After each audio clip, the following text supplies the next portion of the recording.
Donc bonjour à tous, un petit mot sur le salon de l'agriculture.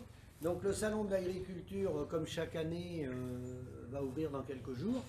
Donc moi je vais vous expliquer un petit peu comment ça fonctionne. En fait c'est une pièce de théâtre. Moi j'y suis allé à maintes et maintes fois, j'ai même eu un stand là-bas. Et donc ce qui se passe c'est que l'information, comme vous le savez, comme dans les grands médias, l'information elle est filtrée. Donc elle est filtrée tout simplement. La communication là-bas, les journalistes, pour les avoir, il faut passer par la FNSEA. Toute la communication du salon, elle est gérée de A à Z par le syndicat. Donc c'est une des raisons pour lesquelles il y a plein d'informations que je vais vous donner, hein. Pas moi tout seul, hein. Moi et mon groupe, hein, parce qu'on a créé une association, le mouvement des éleveurs. On travaille également avec le syndicat des mécontents du système agricole qui est dans le Cantal. Je salue Baptiste Servant. On commence maintenant à travailler avec le SAMU social agricole qui est dans le Gers. Donc en fait je ne suis pas tout seul, hein, c'est une addition d'informations, hein. Alors donc le salon, le salon je vais vous dire c'est que de la communication pour faire diversion. Il y avait un très bel article là-dessus d'un journaliste du journal de Libération, un très très bel article qui disait que la FNSEA faisait diversion. Bah, bien sûr, hein, le diable se cache dans les détails, toute la stratégie est de détourner le fond des problèmes. Le fond des problèmes agricoles, il est très simple, c'est que les gens sont en train de crever dans les fermes. Ils sont en train de crever dans les fermes par un manque de rémunération. Donc ça, bien sûr, on ne peut pas vous le dire, parce que la vérité, ça pose un problème. Vous allez comprendre après pourquoi ils ne peuvent pas nous le dire, la vérité. C'est parce qu'eux, ils sont complices du système, ils sont rémunérés par le système. Donc ils ne vont pas scier la branche sur laquelle ils sont assis, c'est un peu un problème. Donc ça, je vais vous l'expliquer dans d'autres vidéos, parce que ça prend un petit peu de temps pour comprendre la mécanique.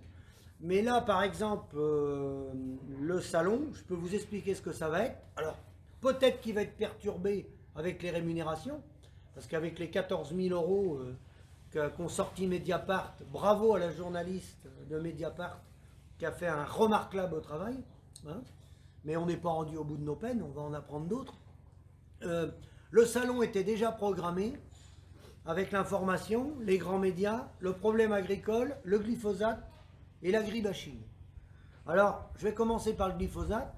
Est-ce que vous croyez réellement, sérieusement, que c'est un désherbant qui remet en cause les agriculteurs en France?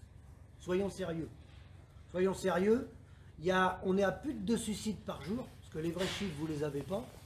Hein, vous ne les aurez pas parce que, bien entendu, pour des raisons économiques, quand des gens, malheureusement, passent à l'acte ultime, le suicide, pour que les assurances marchent, il faut que ça soit déclaré, maladie professionnelle, il y a tout un processus pour que ça fonctionne avec le réseau bancaire.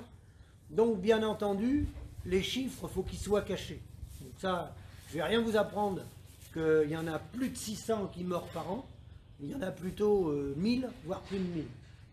Ça, c'est le premier point. Donc, de dire que c'est le glyphosate, c'est un faux problème. Le glyphosate, ça ramène au coût de production.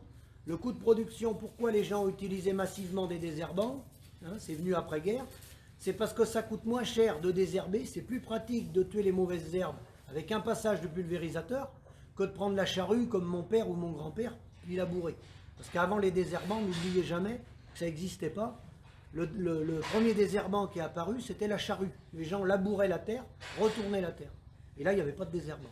Donc, on fait diversion. On dit que le problème, c'est le glyphosate. Donc, on va perdre la compétitivité vis-à-vis de nos voisins allemands ou nos concurrents brésiliens et tout. Alors, vous savez, il n'y a pas eu besoin du glyphosate pour mettre l'agriculture par terre.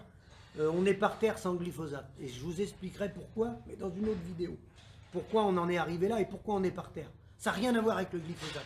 Le glyphosate, ça peut être un problème de concurrence déloyale vis-à-vis de d'autres pays qui vont nous envoyer des produits qui, eux, sont traités au glyphosate. Ça, bien sûr que c'est pas normal. Mais le débat, il est surtout pas là. C'est hors sujet, le glyphosate. Et puis alors, il y a encore plus beau que le glyphosate, ça, vous l'avez entendu, c'est l'agribashing. Alors là, ça, c'est extraordinaire.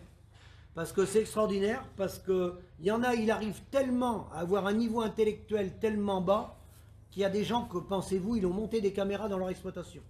Alors, ils ont monté des caméras à l'entrée de l'exploitation pour se protéger des éventuelles intrusions d'associations animalistes qui rentreraient dans les élevages ou d'éventuels voleurs. Alors une caméra pour les voleurs, je ne suis pas contre. Si on se fait voler, il y a des garagistes qui ont des caméras pour se protéger du vol la nuit, ça je suis d'accord. Mais emmener le débat agricole sur l'agribashing, monter des caméras pour se protéger des associations, non mais là je crois rêver. Là. Parce que le vrai problème, avant de monter des caméras dans les exploitations pour se protéger des associations, moi je sais pas, toutes celles qui existent, type L214 ou je sais plus, il en existe une dizaine, hein, bah la caméra, les agriculteurs, ils seraient bien d'inspirer de la mettre chez les dirigeants, chez les représentants des coopératives. Commençons déjà par mettre la caméra dans les coopératives, chez nos transformateurs, nos industriels, pour voir qui fait quoi, qui gagne quoi, et qu'on nous donne les chiffres. Avant de mettre une caméra dans la ferme, commencez déjà par aller chercher les informations de qui gagne quoi et comment ça fonctionne. Parce que le problème agricole, je vais vous le décrire dans d'autres vidéos dans les détails, il n'est pas à Bruxelles, il n'est pas au Brésil. Vous voyez, je vais même être provocateur, il n'est même pas chez Michel-Édouard Leclerc. Même si ces gens-là font pression sur les prix, et c'est vrai que c'est un problème, qu'il y ait 3 centrales d'achat. On ne peut pas le nier. On ne peut pas nier que c'est un problème. C'est un problème. Mais moi je connais des gens, des maraîchers, des viticulteurs, qui travaillent qu'avec ces gens-là et qui gagnent leur vie. Le problème, il n'est pas là. Le problème, il est chez nous, à l'intérieur de la profession. Il est chez nous, le problème. Dans les intermédiaires et les outils de transformation.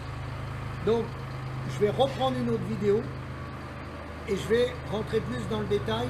Je vous dis ciao, à bientôt.